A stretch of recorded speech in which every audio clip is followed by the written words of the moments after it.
भगवान शिव दर्शन के लिए व्याकुल हो रहे हैं और क्या सोच रहे हैं। पूज्य बक्सर वाले महाराज जी के शब्दों में, ध्यान परायण सतत रही जपूं जासु नित नाम, प्रगटे कौशल अवध प्रभु सर्वेश्वर श्री राम।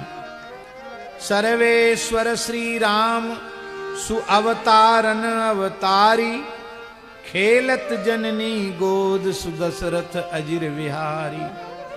चलूं ज्योतिषी बनी के प्रभु के दर्शन पाऊं, राम लक्ष्मण भरत शत्रुघ्न गोद खिलाऊं।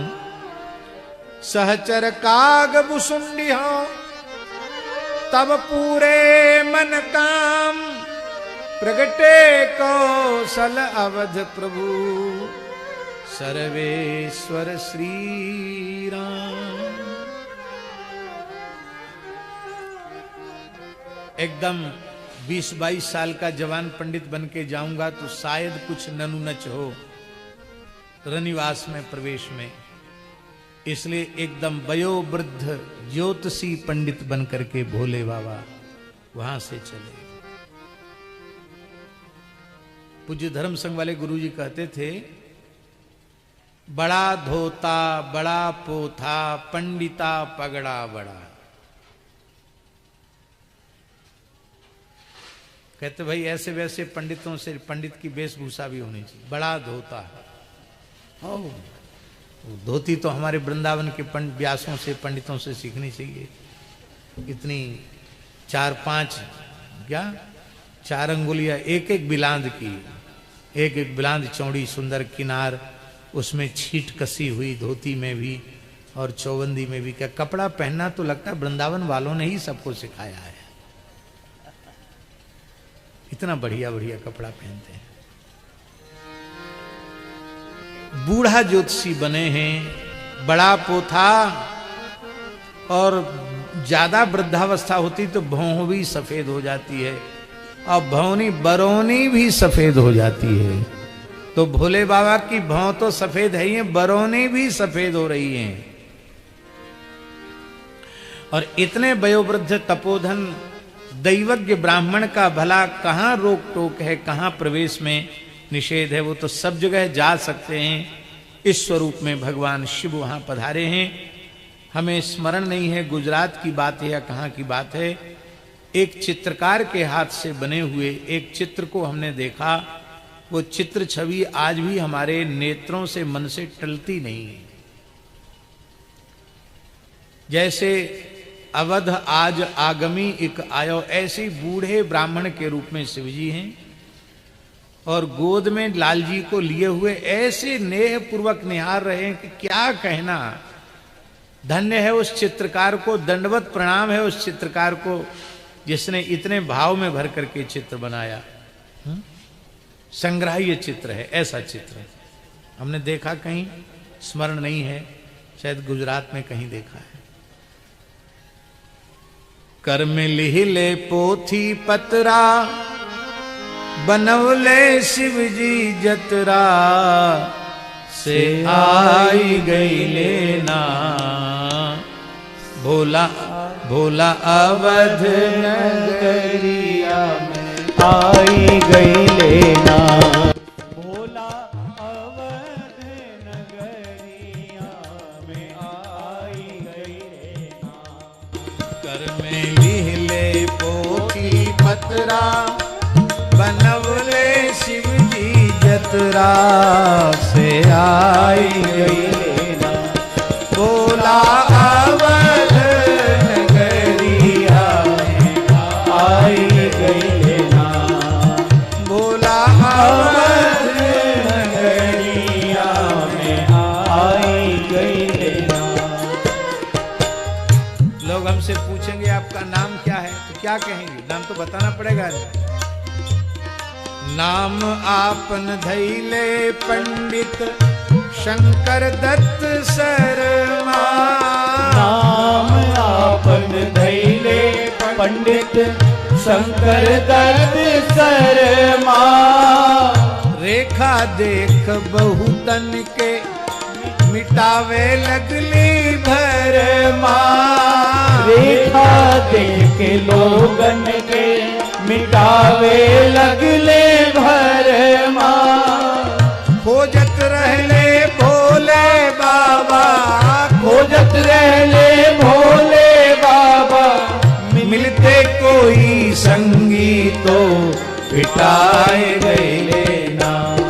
ओह जी कागजी बड़रिया पर बिटाए गए ना। ओह जे कागजी बड़रिया पर बिटाए गए ना। भोला अवध नगरिया में आए गए ना।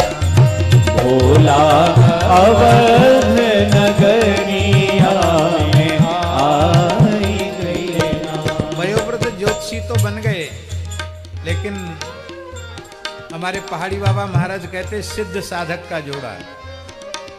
सिद्ध साधक का जोड़ा होता तभी बात बनती है। सिद्ध तो बन गए, एक साथ में साधक जरूर होना चाहिए। गिरधर गोपाल शास्त्री जी के जैसा, जो थोड़ी महिमा बतावे कि भाई जिनके साथ हम चल रहे हैं ये कोई साधारण व्यक्ति नहीं है। और फिर वो भी बतावें कि शास्त्री जी जो हैं इनको सामान्य मत समझ लेना। ऐसी सिद्ध साधक एक दूसरे की बड़ाई करके फिर कोई न कोई लीला बनती है। ये सब होना करना चाहिए, होता है। विचार कर ही रहे थे तब तक कागभूषुंडी जी, ये तो भगवान की कृपा है ना, सब कुछ जानते हैं। तुरंत उन्होंने आवाज लगाई, गुरुदेव प्रणाम। ओ कौन? ओहो जे कागजी बड़ेरिया पर बिटाए गए लेना। ओह ये कागजी बड़रिया पर बिटाए गए लेना। छप्पर पर बैठे थे कागजी। अब तो कहा कि भैया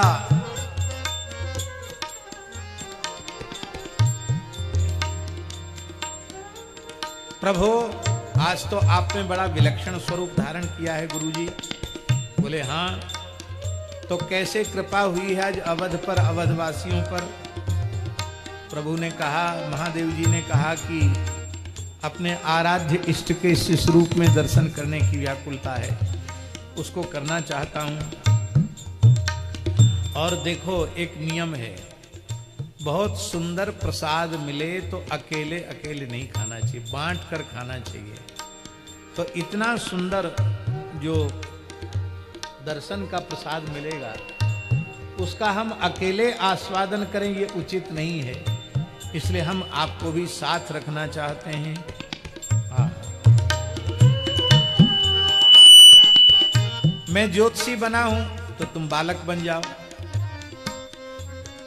जवान तुम भी मत बनना, तुम बालक बनना। बालक और वृद्ध का मेल बहुत अच्छा होता है। आपसे कोई नाम पूछेगा कि आपका नाम क्या है, तो आप क्या बताओगे? कागभूषुंडी जी से भोले बाबा ने कहा, बोले पहले गुरुजी आप अपना नाम बताएं। बोले हम तो शंकर दत्त शर्मा नाम बताएंगे। तो मैं भी आपकी कृपा से अपना नाम भूषुंडी दत्त शर्मा बता दूंगा। वाह, बहुत अच्छी बात है। शंकर दत्त शर्मा गुरुजी और भूषुंडी दत्त शर्मा उनके दुलरुआ चेला। और आप तो बने बनाए गुरु हैं। क्यों? क्योंकि तुम त्रिभुवन गुरु वेद बखाना, आन जीव पामर का जान। वंदे बोधमयम नित्यम गुरुम शंकर रूपिणम, यमाश्रितो हि व्यक्रोपि चंद्र सर्वत्र वंदिते। मंगलाचरण में ही कहा है भगवान शिव गुरु स्वरूप है। इसलिए और महाराज ये गुरु तत्व वाराणसी में तो इतना व्याप्त है कि वहां कोई चेला है ही नहीं। जगत गुरु शंकर जी की नगरी में कोई चेला नहीं। वहां तो आपस में बोलचाल की भाषा में कहो गुरु, कहो गुरु। अब हमें तो वो बोलना आता नहीं वहां की भाषा। पूज्य गुरुदेव भक्तमाली जी कहते थे, ये शायद जुगल शरण जी जानते होंगे। कहो गुरु जुतवा उठाई ले आओ, ऐसा कहते हैं, क्या बोलते हैं? हाँ। क्या करते हैं? काहो गुरु, काहो गुरु जुतवा उठा ले आओ। जुतवा उठा ले आवा, ले साहब। ऐसा चेला भी त्रिभुवन में कहीं नहीं मिलेगा जब गुरु से कहे जूता उठा लाओ। शिव जी भैले गुरु जी, कुसुंडी भैले चेला। शिव जी भैले गुरु जी, कुसुंडी भैले चेला। सुनकर इनकर बतिया लागल बड़का भारी मेला। सुनकर इनकर बतिया लागल बड़का भारी मेला। बात बात में देख देख के, बात बात में देख देख के, रेखा सबके हाथन की बताई गई लेना। रेखा सबके हाथन की बताई गई लेना। शिव जी अवध नगरिया में आए गए लेना। शिव जी अवध नगरिया में आई गई लेना। बाबा नीतिकारों ने 6 सुख माने संसार के। कौन कौन सुख? संसार के सुख बता रहे हैं हम। भगवदी सुख तो सबसे विलक्षण है। संसार के 6 सुख हैं। अर्थागमो, और नित्य शब्द का अन्वय सबके साथ में, नित्य शब्द सबके साथ जुड़ा हुआ। अर्थागमो नित्यमरोगिता च, प्रिया च भार्या प्रियवादनी च, वश्यश्च पुत्रोर्थकरी च विद्या, षड्जीवलोकस्य सुखानि राजन। जीवलोक के 6 सुख हैं, मृत्यु लोक के 6 सुख हैं। पहला सुख है अर्थागमः, रोज कुछ न कुछ आना चाहिए। धनागम नित्य होना चाहिए। और आरोग्यता, नित्य आरोग्य भी होना चाहिए। स्वस्थ शरीर हो नहीं तो कैसे उपयोग करोगे आप उसका। और तीसरा सुख है प्रिया च भार्या, अत्यंत प्रिय लगने वाली, सुंदर, हर प्रकार से, रूप से, गुण से, कुल से सुंदर पत्नी हो। ये तीसरा सुख है। चौथा सुख है प्रिय वादनी च, चाहे जितनी कुलीन हो, चाहे जितनी सुंदर हो, काम काज में चाहे जितनी चतुर हो, योग्य हो, और उठते ही 100 गाली पति को दे और 1000 गाली सास ससुर को दे तो किस काम की। तो प्रियवादिनी च, बहुत मीठा बोलने वाली हो, प्रियवादिनी हो। कितने हो गए? अर्थागमो नित्यमरोगिता च, प्रिया च भार्या प्रियवादिनी च, 5 हो गए। 4 हो गए। वश्यश्च पुत्रः, 5 में पुत्र हो। बिना पुत्र के गृहस्थाश्रम व्यर्थ है। पुत्र कैसा हो? वश्य। वश्य माने इसके 2 अर्थ हैं। जितेंद्रिय हो, वश्य माने जितेंद्रिय। जितेंद्रिय पुत्र हो, धर्मनिष्ठ सदाचारी हो।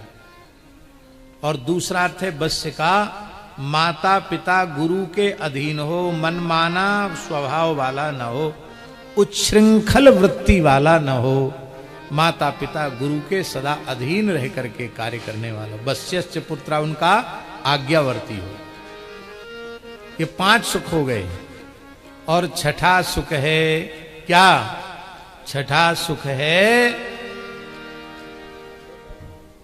अर्थकरी च विद्या। ऐसी विद्या हो जो अर्थकरी हो। तो अर्थकरी विद्या कौन सी है? बोलो, बताओ कौन सी विद्या अर्थकरी? हाँ, ज्योतिष अर्थकरी विद्या है। और विद्या वालों को धनागम के लिए कहीं कहीं जाना पड़ेगा, ज्योतिष वाले को कहीं नहीं जाना पड़ेगा। आप उत्तम कोटि के ज्योतिषी हों तो अपने आप लोग आएंगे। भीलवाड़ा जिले में कारोई गांव में पंडित श्री नाथूलाल जी थे। अब उनका शरीर नहीं है। भृगु संहिता के बड़े विद्वान थे। भारत से नहीं, पूरी दुनिया से लोग उनके यहां आते थे। सामान्य रहनी से वो रहते थे, लाइन लगती थी महाराज। और किसी की सिफारिश लेके आओ तो उससे तो बिल्कुल नहीं मिलते थे। किसी मंत्री संतरी का फोन आ जाए, कलेक्टर का फोन आ जाए कि पंडित जी इनको थोड़ा देख लीजिए, उसको नहीं देखते। हमारे एक रूंगटा जी हैं, हाँ, बहुत अच्छी बात। तो रूंगटा जी गए, उन्होंने वहां के भीलवाड़ा के कलेक्टर से फोन करवा दिया तो नहीं मिलेंगे। बाद में उन्होंने कहा पंडित जी का दर्शन तो कर लें। तो फिर उन्होंने हमारा तिलक देखा, बोले कहाँ से आए हो बाबा जी, साधु जैसे रहती हैं रूंगटा जी। तो उन्होंने कहा उनके, अरे बोले तुम कलेक्टर का रेफरेंस क्यों दिया, तुम सीधे क्यों नहीं बताए कि उन महाराज का मैं चेला हूं।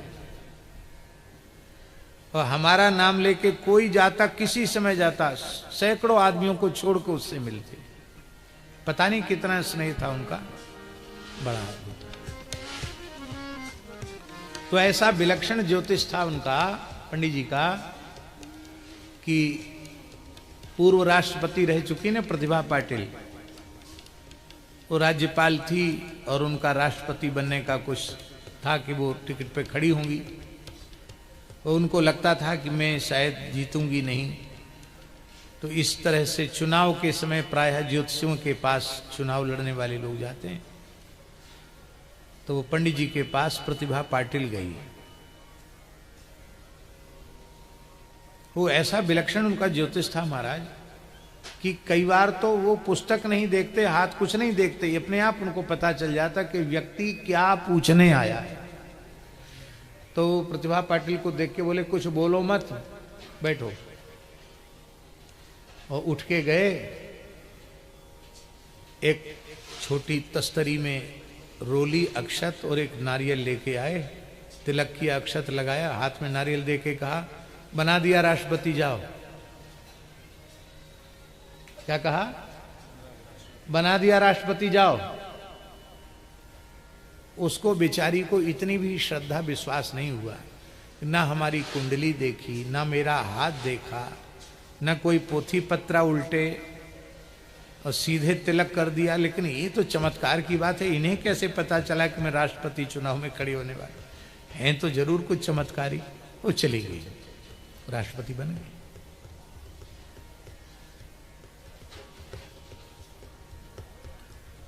तो अर्थकरी विद्या है ज्योतिष।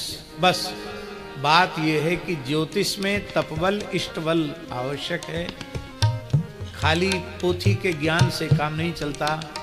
आज जो ज्योतिष की दुर्दशा है उसका कारण यह है कि ऐसे लोग टीवी पर भूत भविष्य कहने आ रहे हैं जिनका ब्राह्मण होना आवश्यक नहीं है, और फिर ब्राह्मण भी हैं तो वे संध्योपासन नहीं करते, कितने शिखा सूत्र भी नहीं है उनके, पैंट पजामा पहनने वाले हैं। तो उपासना का बल भी नहीं, इष्ट का बल भी नहीं, चरित्र का बल भी नहीं, तो खाली मनगढ़ंत तरीके से गोल गोल बातें कहने से ज्योतिष तो थोड़ी हो जाएगी। और प्रायः ज्योतिष पंडित जी गोल मटोल बातों पर ही चलता है। आप बहुत कमाते हैं पर ठहरता नहीं, हाथ में सब खर्च हो जाता है। अरे भैया, पैसा खर्च होने के लिए होता है, काहे के लिए होता है? हो जाता है, सबका ही होता है। आप लोगों के लिए बहुत अच्छा करते हैं पर आपको यश नहीं मिलता है। ये ज्योतिष सबके साथ में फिट बैठ जाएगा। आप लोगों का भला करते हो लेकिन लोग आपके साथ छल करते हैं। अरे संसार में एक दूसरे के साथ सब छल ही कर रहे हैं, कुछ न कुछ हर व्यक्ति। अरे महाराज, बिल्कुल सच्ची ज्योतिष है इनकी, एकदम सही जानते हैं। हमारे पूज्य गुरुदेव भक्तमाली जी से एक ज्योतिषी बोले कि महाराज जी आपका हाथ देखेंगे। महाराज बोले आवश्यकता नहीं है। तो बोले एक तो हम अभी बता देते हैं आपको, आप किसी न किसी विशेष कारण से साधु बने हैं। तो महाराज जी बोले, श्रीमान जी, कारणा भावे कार्या भावः, सिद्धांत है बिना कारण के कोई कार्य होता ही नहीं है। तो प्रत्येक कार्य का कोई कारण है तो ठीक है, अच्छी बात है। इतनी बात सुन के वो ज्योतिषी बोला, महाराज हमने बोल दिया आपका ज्योतिष, इसके आगे हम नहीं बता सकते, आप लोग महात्मा लोग हैं। एक व्यक्ति आके बोला, महाराज जी थोड़ा हमारा हाथ देखिए। महाराज जी बोले, हम आपका हाथ पांव नहीं देखेंगे, आपका मुखारबिंद देख रहे हैं, आप बहुत अच्छे हैं। कहिए आपकी क्या सेवा करूं? क्यों? बोले हम ज्योतिष जानते नहीं, और कुछ बोलेंगे तो कुछ ना कुछ झूठ ही बोलना पड़ेगा। झूठ क्यों बोले? और साक्षात देवाधिदेव महादेव ज्योतिषी बने तो उनके लिए तो त्रिकालज्ञ हैं। वो तो सहस्त्रकालज्ञ हैं। सारे शास्त्र सारी विद्याएं भगवान शिव से ही प्रकट हैं, इसलिए वे तो परमाचार्य हैं। और जब भगवान बताने लग गए,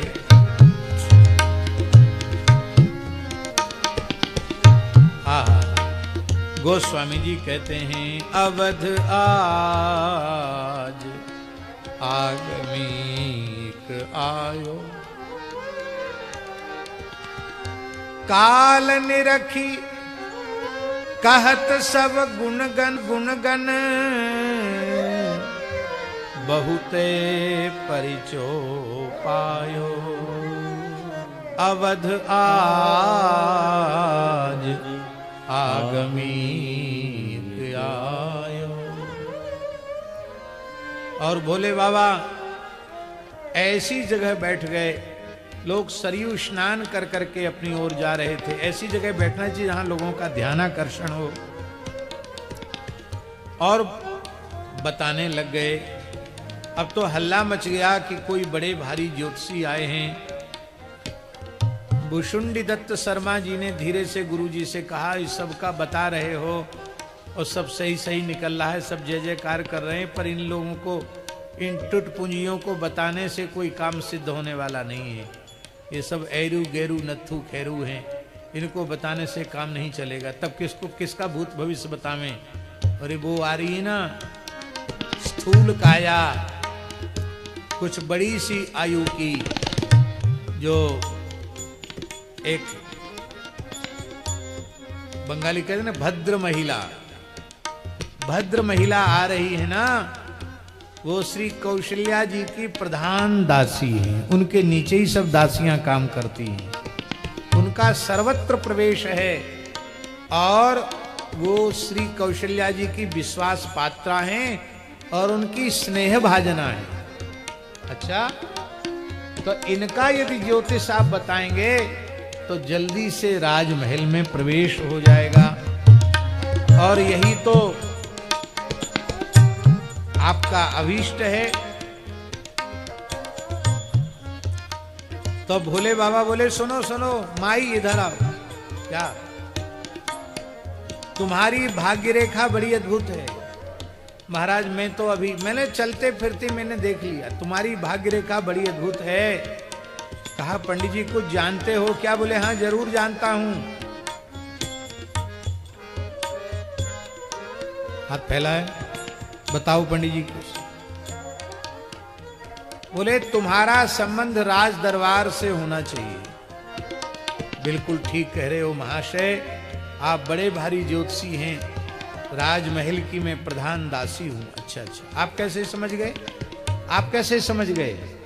अरे बोले हम क्या समझ, रेखा चिल्ला चिल्ला के कह रही है कि तुम सामान्य नहीं हो, तुम राजमहल के किसी उच्च पद पर प्रतिष्ठित हो।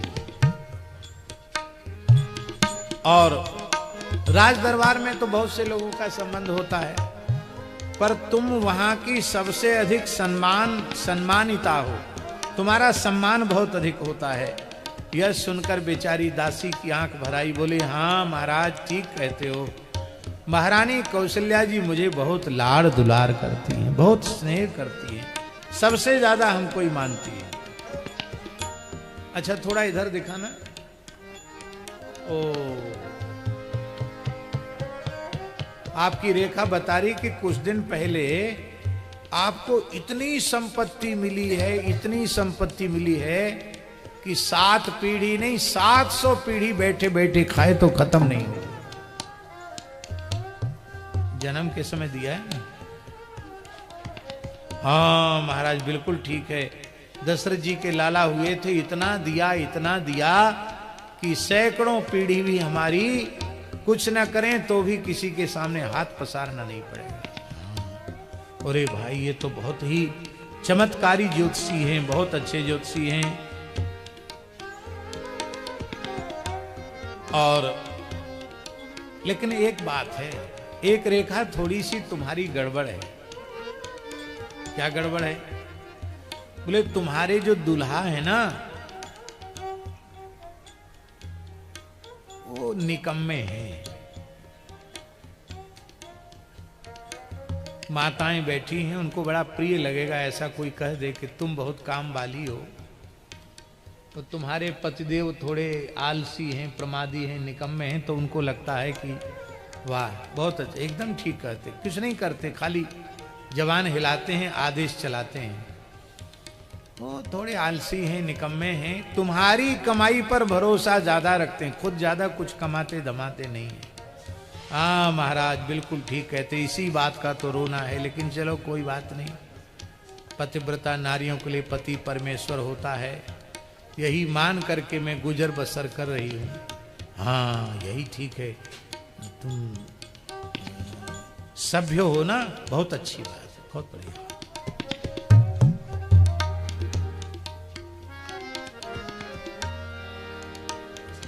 तो तुमको अभी जाने की त्वरा है, नहीं तो मैं बहुत कुछ आगे पीछे की बता देता। बोले हाँ महाराज हमारा समय हो रहा, मैं सरयू स्नान करके बस अब महल में जा रही हूँ, क्योंकि मेरा ड्यूटी का समय, सेवा का समय है। समय से अपनी सेवा में उपस्थित होना सेवक का कर्तव्य है, इसलिए मैं जा रही हूँ। अच्छा कोई बात नहीं, फिर मिलना है ना, जरूर मिलेंगे। सुनी सुनी के ई पंडित जी के बतिया सब खुलासी, सुनी सुनी से पंडित जी के बतिया सब खुलासी, हो गई प्रभावित श्री कौशल्या जी के दासी, हो गई प्रभावित श्री कौशल्या जी के दासी। पंडित जी से आग्रह करके, पंडित जी से आग्रह करके, माता जी से पूछ के लिवाए गए ना, उनके महल भितरिया लिवाए गए लेना, इनके महल भितरिया लिवाए गए लेना। बोला अवध नगरिया में आए, बोला अवध नगरिया में आई गई लेना। दासी ने सारी बात बताई। ऐसे त्रिकालदर्शी ज्योतिषी आए हैं, बड़े प्रकांड ज्योतिषी उत्तराखंड के हैं, और यहाँ महल में यदि वो आ जाते तो चारों लाल जी का को प्रणाम हो जाता, उनका आशीर्वाद मिल जाता, और वे कुछ हथेली देख करके चरण कमल की कर कमल की रेखा देख करके कुछ भूत भविष्य बता देते। कौशल्या जी ने कहा बात तो ठीक है, पर राजमहल है, राजमहल में सबका प्रवेश नहीं होता। अरे देखो माताजी, वो इतने वयोवृद्ध हैं, उनकी आयु तो लगता हजारों वर्ष की होनी चाहिए, उनकी बरौनी तक सफेद हो गई है, भौहें तक सफेद हो गई हैं।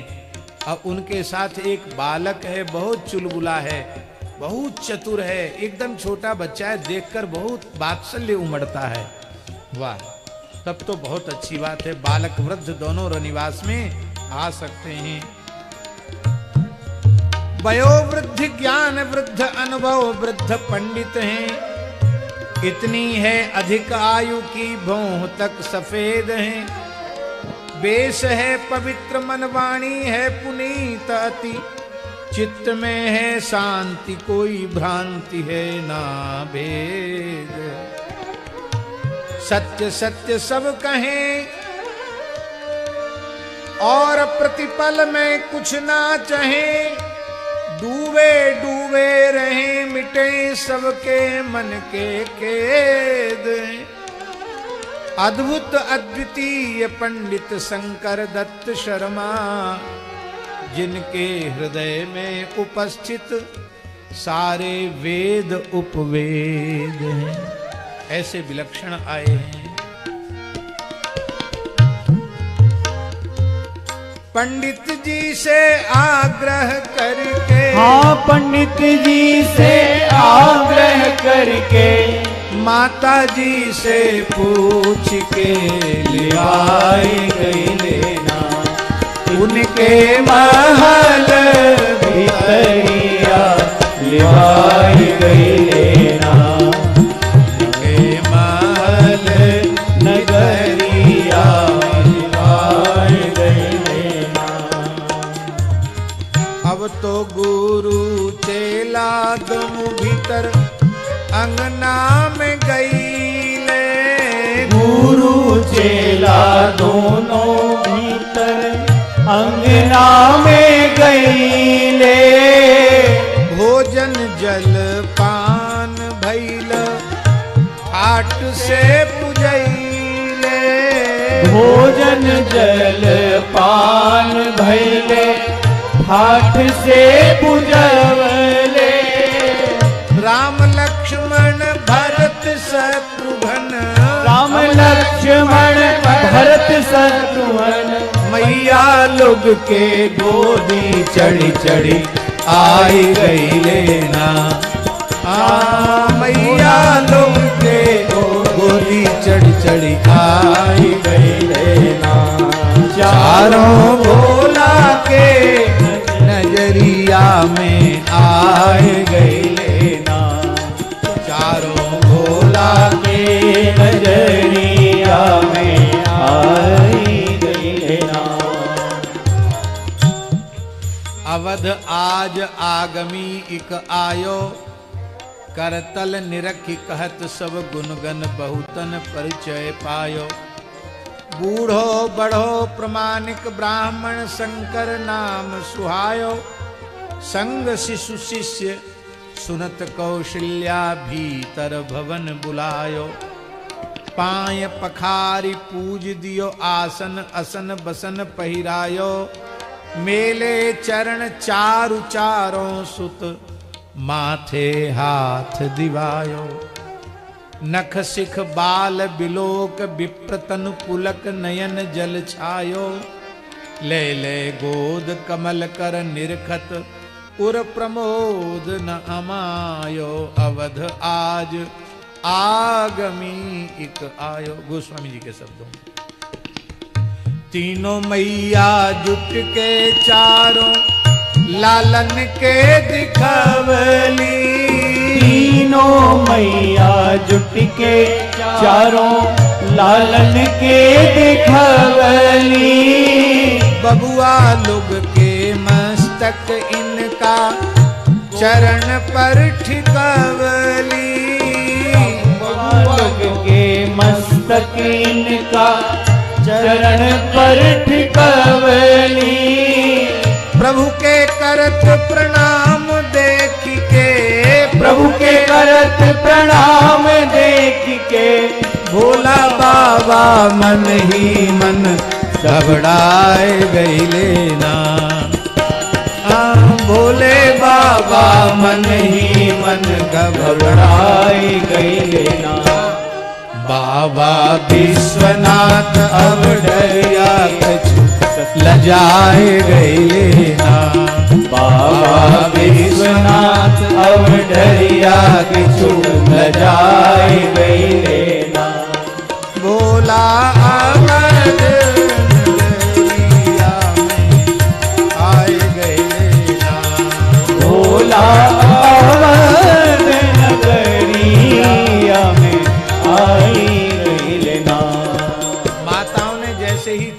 लाल जी का मस्तक इस वृद्ध आगमी के चरणों में झुकाया, स्पर्श कराया।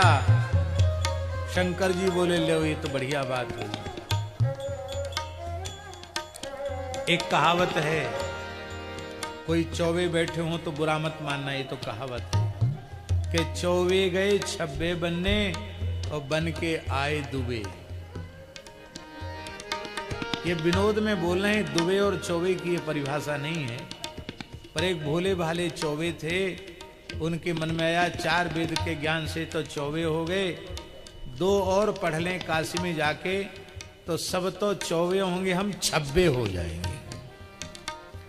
तो काशी गए तो 4 जो पढ़े पढ़ाए वो तो भूल गए, 2 याद करके चले आए। तो बोले अब चलो ये 24 से दुबे हो गए। बोलो वृंदावन बिहारी। तो 24-26 बनने गए थे, लेकिन दुबे बन के आ गए। हम तो गए थे प्रभु के चरणों में प्रणाम करेंगे, ये उल्टा हो रहा है, आराध्य को ही और मेरे चरणों में झुकाया जा रहा है। भोले बाबा अपना चरण खींचने लगे। काकभूषुंडी जी ने धैर्य से गुरु जी को जांघ पर हिला करके इशारा किया, आंखों से इशारा किया, जैसा हो रहा होने दो, टोका टाकी मत करो, कि जो कछु करहु जो कछु कहु करहु सब साचा, जस का छिए तस चाहिए नाचा।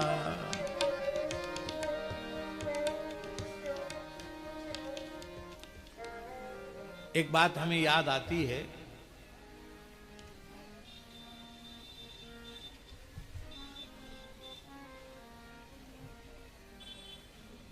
परम पूज्य स्वामी श्री राम स्वरूप जी शर्मा रासाचार्य जी थे, ब्रज की एक विभूति थे, ब्रज कोकिल। अंतिम क्षण तक भी उनका स्वर ऐसा ही रहा आया, उसमें कोई परिवर्तन नहीं हुआ। पूज्य पंडित जी के ठाकुर जी, पंडित जी ने साक्षात श्री कृष्ण का भाव उनके प्रति रखा है। यहाँ आए हैं, यहाँ लीला भी की हुई। तो पूज्य स्वामी श्री राम स्वरूप जी पंडित जी के बाद पूरी तरह समर्पित वे रमण रीति वाले महाराज जी के चरणों में रहे। और श्री रमण रीति वाले महाराज जी उनका बहुत ध्यान रखते थे, हर प्रकार से ध्यान रखते थे, उनकी सार संभार करते थे। और हमारी तरफ से कोई इस प्रकार का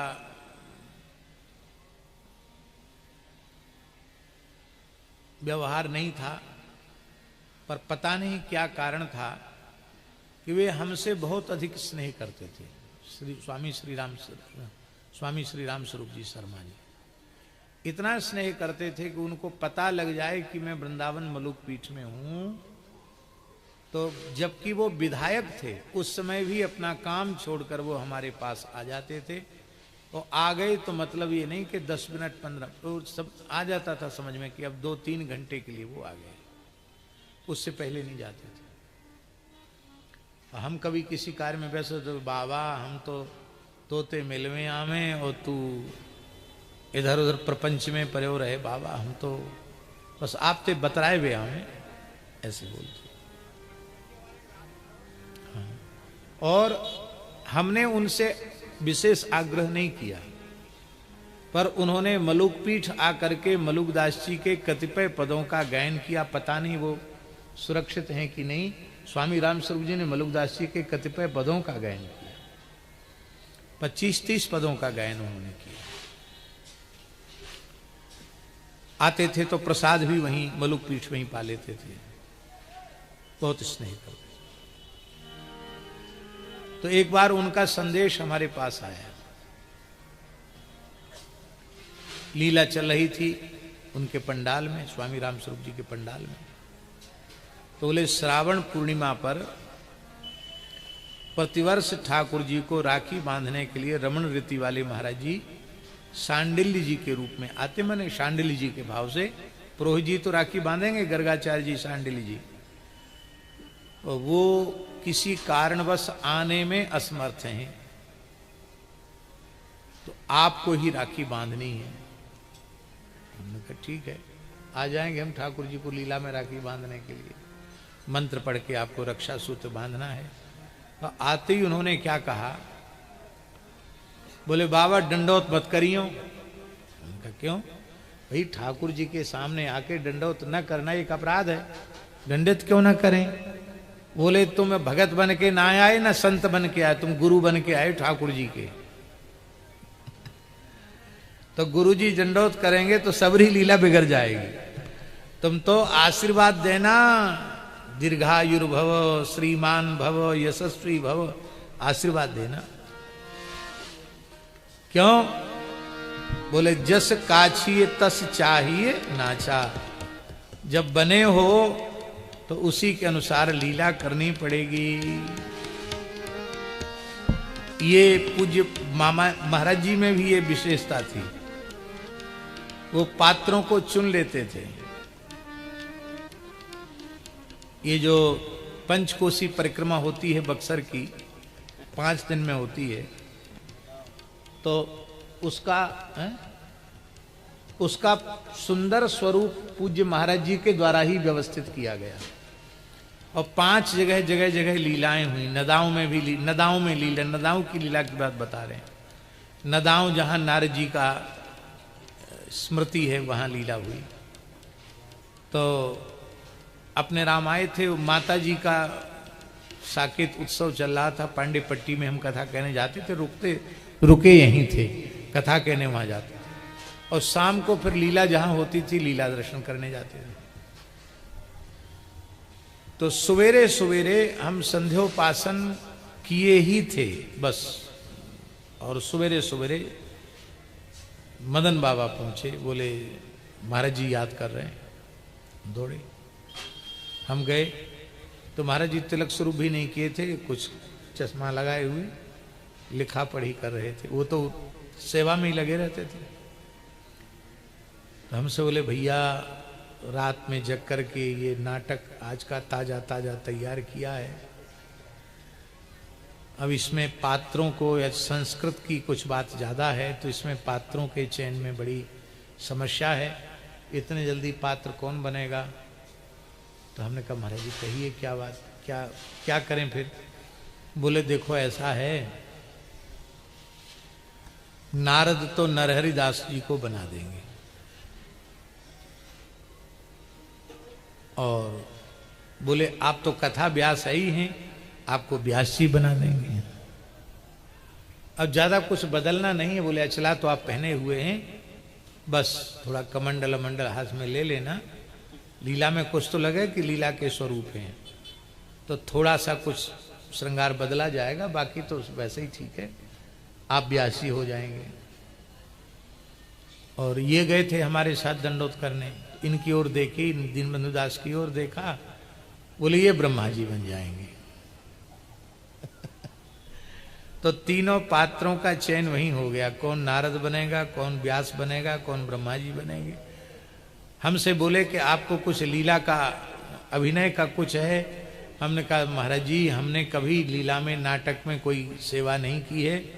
बहुत बच्चे थे, बचपन में श्री सीताराम जी का विवाह हो रहा था, उसमें शत्रुघ्न जी के स्वरूप थोड़े अस्वस्थ हो गए थे, तो हमको कुंवर कलेवा के लिए शत्रुघ्न जी बना दिया गया था।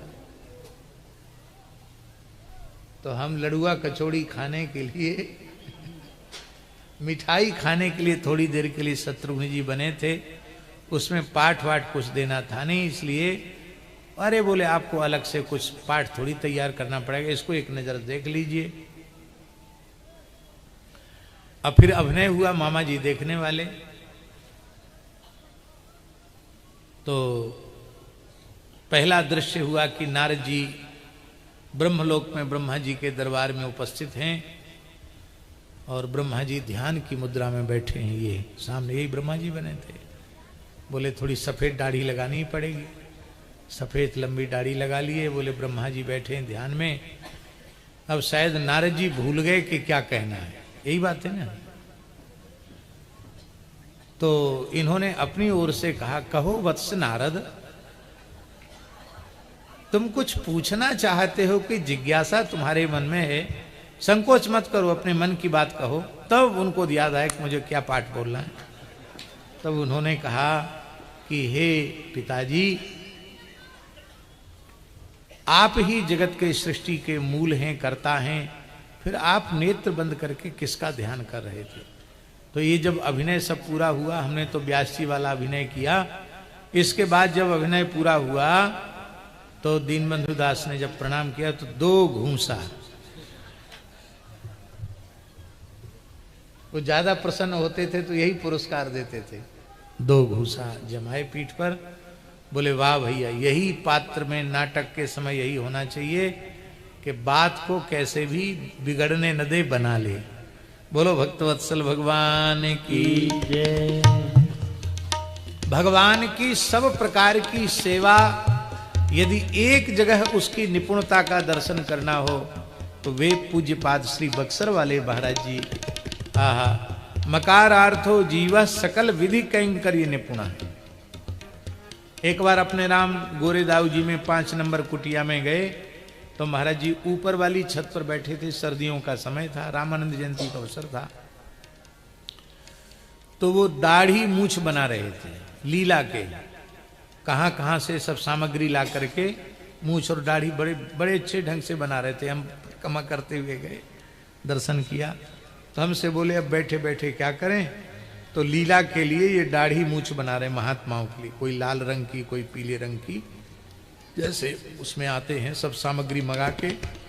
और जो वस्तु एकदम अनुपयोगी है, उपभोक्ता ने उसको रिजेक्ट कर दिया, त्याग दिया, उस सर्वथा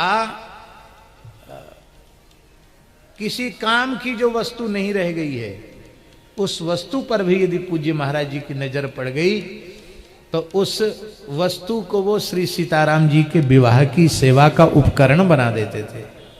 कितनी ऐसी चीजें हैं जो इधर उधर पड़ी मिली और उन्होंने उनको, ये आचार्यों की ही सामर्थ्य है कि सब प्रकार से जो जीव अयोग्य हैं उनको भी श्री किशोरी जी के चरणों में समर्पित कर देना, ये आचार्यों की सामर्थ्य।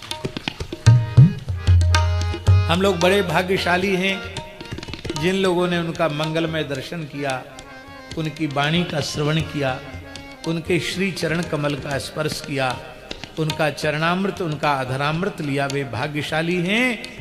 और आप अन्यथा न माने, जिन लोगों को दर्शन नहीं हुआ, जो सुन रहे हैं उनकी चर्चा, और जो बक्सर में आए हैं वे भी कम भाग्यशाली नहीं है, क्योंकि उनकी नजर भले ही मामा जी पर न पड़ रही हो, पर महाराज जी सबको अपनी नजर से निहार रहे हैं। इसलिए मैं पुनः प्रार्थना करूं प्रसंगवश कि यह उत्सव बक्सर धाम का श्री सीताराम विवाह महोत्सव पूज्य मामा जी का रसमय विग्रह है, स्वरूप है। इसलिए इस विग्रह की सेवा करने के लिए प्रतिवर्ष सबको आना चाहिए। सब जगह उत्सव हो, 1000 जगह उत्सव हो, होते ही हैं, अयोध्या वृंदावन सब जगह उत्सव होते हैं, लेकिन इस उत्सव से उदासीनता नहीं होनी चाहिए।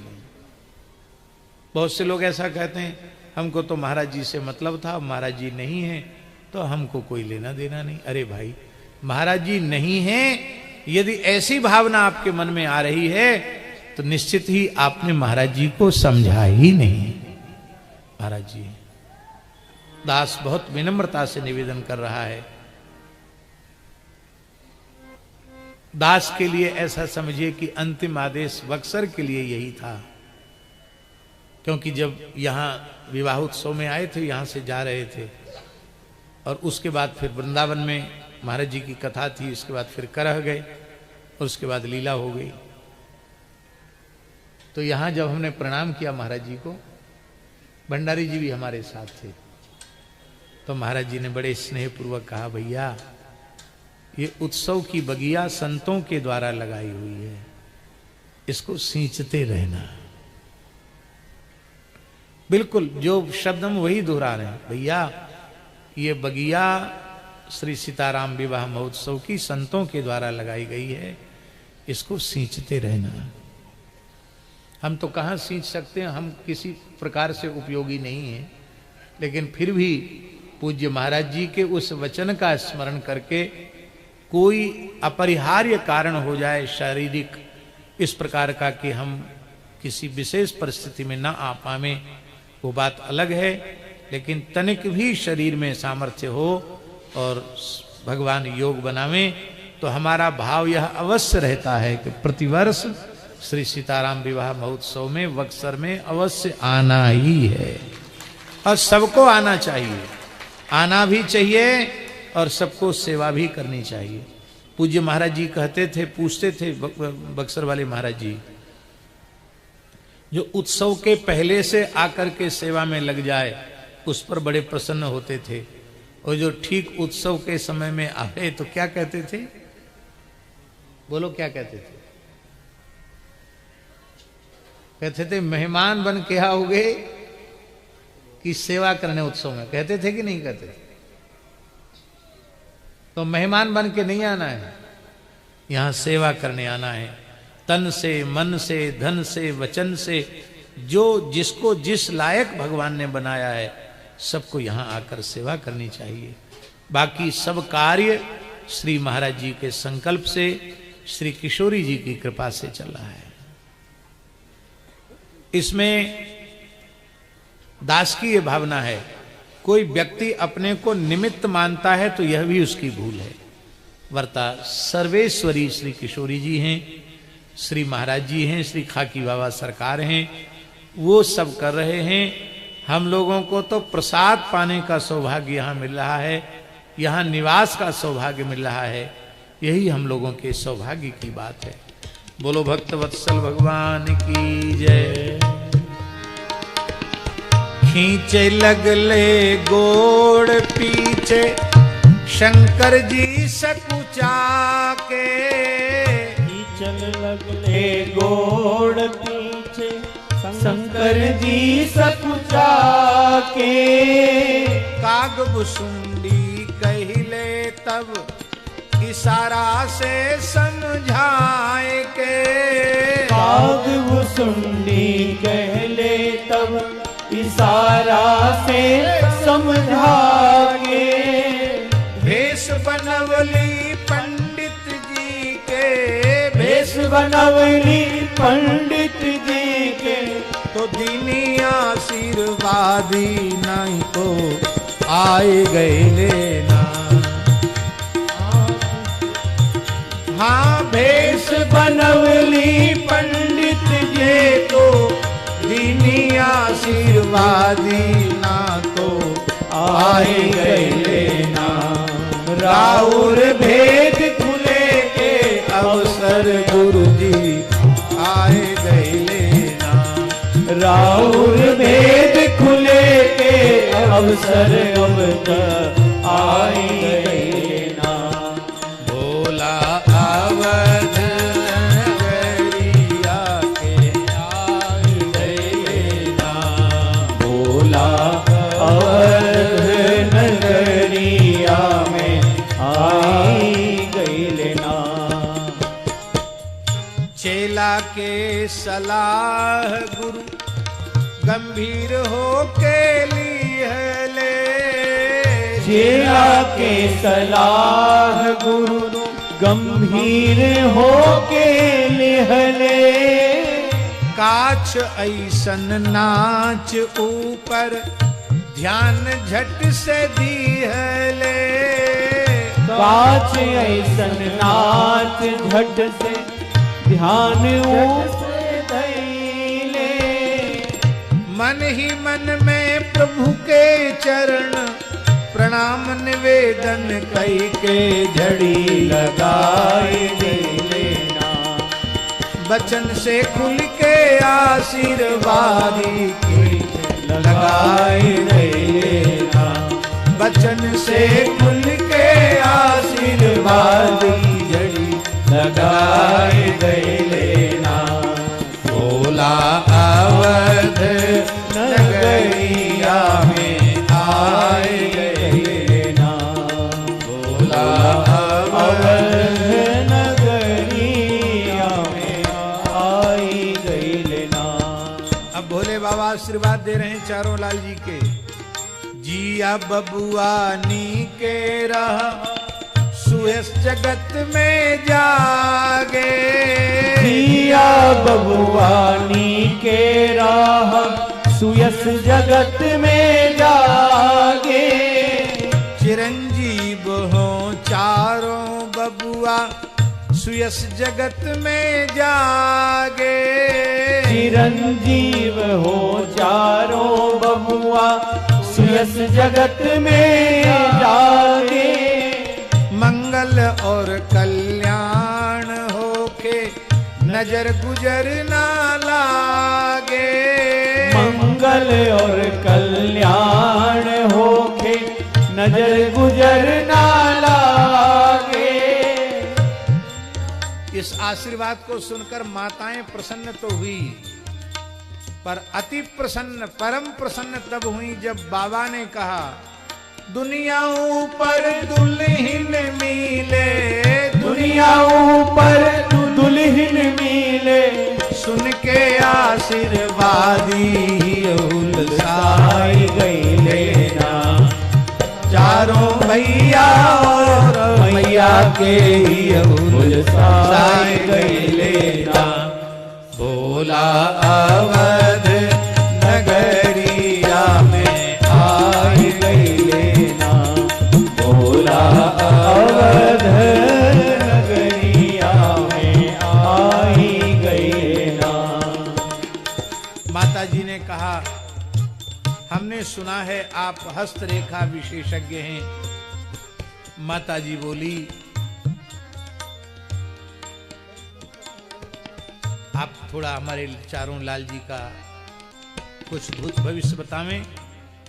भगवान शंकर ने बड़ी विनम्रता से कहा, माता जी गुरु जी की कृपा है। तो लाल जी का थोड़ा हाथ देख करके थोड़ा भविष्य बतावें। बोले बाबा, बोले अवश्य बताऊंगा, पहले देख तो लूं, क्योंकि सामुद्रिक में केवल करतल और चरण तल ही नहीं देखे जाते, मस्तक से लेके चरण तक देखा जाता है। कौन सा अंग, अंग प्रत्यंग का लक्षण भी होता है कि नहीं होता है? केवल हाथ पैर की रेखा से थोड़ी होता है, पूरा अंग विज्ञान है। वो सब ऐसे नहीं, बढ़िया से बारीकी से नक्शे निहारना पड़ेगा, देखना पड़ेगा, और फिर देखना पड़ेगा। हमारी आंखें थोड़ी कमजोर हैं, बूढ़ी आंखें हैं, तो गोद में लेकर इनकी महीन महीन रेखाओं को ऐसे नजर गड़ा के देखना पड़ेगा। तो चरण की रेखाओं को भी देखना पड़ेगा। अब भोले बाबा तो देखने लगे। भुशुंडी जी के मन में आया, लो गुरु जी तो आनंद ले रहे हैं और हमको खाली ऐसी लंगेठा बना के ले आए हैं। धीरे से गुरु जी का थोड़ा घुटना छुआ, इशारे से कहा, हमको भी थोड़ा कृपा कीजिए। तो भोले बाबा समझ गए इशारा। उन्होंने कहा, भुशुंडी, हाँ गुरुदेव, थोड़ी मेरी आंख वृद्ध है, थोड़ा ये महीन रेखा ठीक से स्पष्ट नहीं दिख रही, थोड़ा तुम देखना। हाँ, तुरंत गोद में लेकर के, हाँ गुरुजी ऐसी ऐसी रेखा है, ये रेखा ये कह रही है। अच्छा, थोड़ा चरण की रेखा देखना। वाह, गुरु चेला दोनों गोदी लेके पारा पारी। गुरु चेला दोनों गोदी लेके पारा पारी। देखे चारों भैयन के तलहथिया निहारी। देखे चारों भैयन के तरहटिया निहारी। भूत और कुछ वर्तमान के, भूत और कुछ वर्तमान के वर्णन करके शंकर जी सुनाए गए लेना। हाँ, वर्णन करके शंकर जी सुनाई गई लेना। कछु आगे के खबरिया सुनाए गए लेना।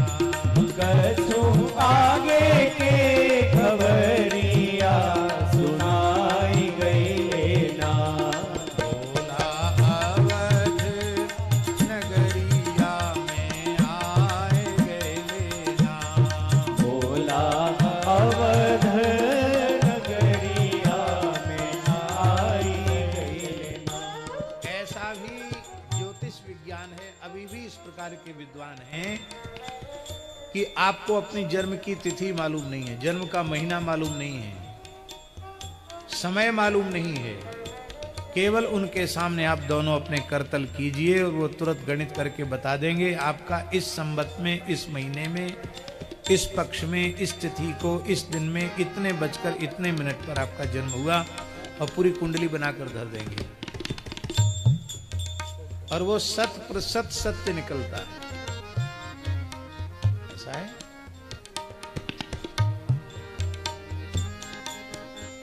इस प्रकार का ज्योतिष है। कारोई वाले कुंडली कहां देखते थे? सामने ऐसे हाथ करो और फिर वे कुछ स्लेट पर लिख लेते थे, गणित करते थे, कुंडली जैसी बना लेते थे। गणित करने के बाद फिर एक नंबर निकल आता था। उस नंबर को फिर वो स्लेट को उलट देते थे। और उलटने के बाद फिर भृगु संहिता खोलते, उसमें चक्र बने हुए हैं, उन चक्रों में कुछ संख्या लिखी हुई है, और कहते थे आंख खोलकर अपने इष्ट का स्मरण करके किसी भी चक्र पर उंगली रख दो, हिलाना डुलाना नहीं, जो जहां रखना बस वहीं रख दो। तो वहां यदि उंगली रख गई और जो उन्होंने गणित निकाला है यदि वही उंगली उसी संख्या पर उंगली गई है तो कहते तुम्हारा फलादेश भृगु संहिता में निकल आया। फिर कितने समय तक चलेगा वो तो वही जानते थे। 15 बार लोगों को बुलाते थे, 15 बार। अब इसके बाद आगे का भाग इतने समय बाद सुनाना पड़ेगा, वो भी उसमें लिखा हुआ, इतने बजे इतने बात सुनाना पड़ेगा। तो देख करके बता देते हैं। हाँ जी, अंक का। और हमारे पूज्य गुरुदेव श्री पहाड़ी बाबा महाराज बताते थे, जब वो गंगा जी की पैदल परिक्रमा कर रहे थे तो गाजियाबाद से होकर के आगे बढ़े। गाजियाबाद नहीं, गाधी क्या है, गाजीपुर, गाधीपुर, वो गाजीपुर कहते पर गाधीपुर है वो, इसलिए हम उसको गाधीपुरी कहते हैं। विश्वामित्र जी के पिताजी की राजधानी गाधीपुर होकर के जब वहां से निकले तो पूरी गंगा जी की पैदल परिक्रमा की उन्होंने, महाराज जी ने पूरी गंगा जी की पैदल परिक्रमा, गोदावरी की पैदल परिक्रमा, नर्मदा जी की पैदल परिक्रमा, बहुत पैदल परिक्रमाएं उन्होंने की। तो गंगा जी की पैदल परिक्रमा कर रहे थे तो बोले एक पंडित जी वयोवृद्ध ब्राह्मण थे, पंचकेश थे, दाढ़ी थी, और वो वेद पाठ कर रहे थे एक पीपल के नीचे बैठ करके। और हम स्नान ध्यान करके अपने एक लंगोटी शरीर पर और विभूति चढ़ाए हुए, एक कमरिया और हाथ में एक ब्रह्मपात्र, बस इतना ही रखते थे। रुपया छूते नहीं थे, वाहन पर चढ़ते नहीं थे, पैदल चलते थे, बिना जूता, बिना छाता, बिना चप्पल, बिना खड़ाऊं। महाराज जी चलते तेज थे। तो बोले वो हमको आवाज सुनाई पड़ी, महाराज रुकिए, महाराज रुकिए। तो देखा बूढ़े पंडित जी भागे भागे आ रहे हैं। तो खड़े हो गए, क्या बात है भाई? आकर पंडित जी ने प्रणाम किया, और ऐसे वैसे प्रणाम नहीं किया, साष्टांग प्रणाम किया, दंडवत प्रणाम किया। तो महाराज जी बड़े संकोच में पड़ गए। बोले आप वयोवृद्ध ब्राह्मण हैं और मैं तो अभी एकदम जवान हूं, आप ऐसा क्यों कर रहे हैं? उन्होंने कहा मैं वयोवृद्ध ब्राह्मण ही नहीं हूं, मैं सामुद्रिक लक्षणों का विशेष ज्ञाता हूं। आपके स्वरूप को चलते चलते मैंने देखा तो हमको यह अनुभव में आ गया कि आप 3 जन्म के महान योगी हैं। 3 जन्म से विप्र कुल में जन्म है, बाल ब्रह्मचारी और महान योगी हैं। ये आपका तीसरा और अंतिम जन्म है। आपको लौटकर फिर संसार में नहीं आना है। आपके चरण में अमुक रेखा होनी चाहिए, आपके हाथ में अमुक रेखा होनी चाहिए, आपके शरीर के अमुक अंग में अमुक चिन्ह होना चाहिए, आपके बाएं पैर की अंगूठे की तर्जनी उंगली में एक तिल होना चाहिए। अब बूढ़ा व्यक्ति चलते चलते इतना सब नहीं देख सकता। यदि ये लक्षण सब सही है तो हमारा ज्योतिष सही है। तो हमारा अब आपके हाथ में त्रिशूल का चिन्ह, आपके दाहिने हाथ में त्रिशूल का चिन्ह और आपके दाहिने चरण में ऊर्ध्व रेखा के ऊपरी भाग पर त्रिशूल का चिन्ह होना चाहिए। महाराज जी कहते उसके पहले हमने कभी कुछ देखा ही नहीं था, न देखा न देखने का मन में कोई भाव आया। जब देखा तो सही सही वही सारे चिन्ह निकले। मैंने कहा पंडित जी आप हमको दंडवत कर रहे हैं, हमको तो आपको दंडवत करने की इच्छा हो रही है। बोले नहीं, हम चाहे जितने पंडित हों पर हम महाराज जी गृहस्थ हैं और आप विरक्त साधु हैं। हम ब्राह्मण चाहे जिसको ऐसे प्रणाम नहीं करते हैं। आपको देख करके, आपको चलते देखकर, आपके शरीर के लक्षणों को देखकर हमने समझ लिया आप सिद्ध योगी पुरुष हैं। ये तो भोले बाबा हैं, इन्होंने तो कैसे जन्म हुआ, क्या क्या हुआ, सब इनको पहले से ज्ञात था, सब कुछ बता दिया। माताओं के मन में हुआ कि ये तो सब हो सकता है किसी से पूछ कर जान गए होंगे, अयोध्या में आए हैं तो, कि चैत्र में राम नवमी के दिन जन्म हुआ, मध्याह्न में जन्म हुआ, ये तो सब ठीक है। आगे का कुछ भविष्य बतावें तो पता चले। भूत बता दिया, वर्तमान बता दिया, भविष्य बतावें तो पता चले।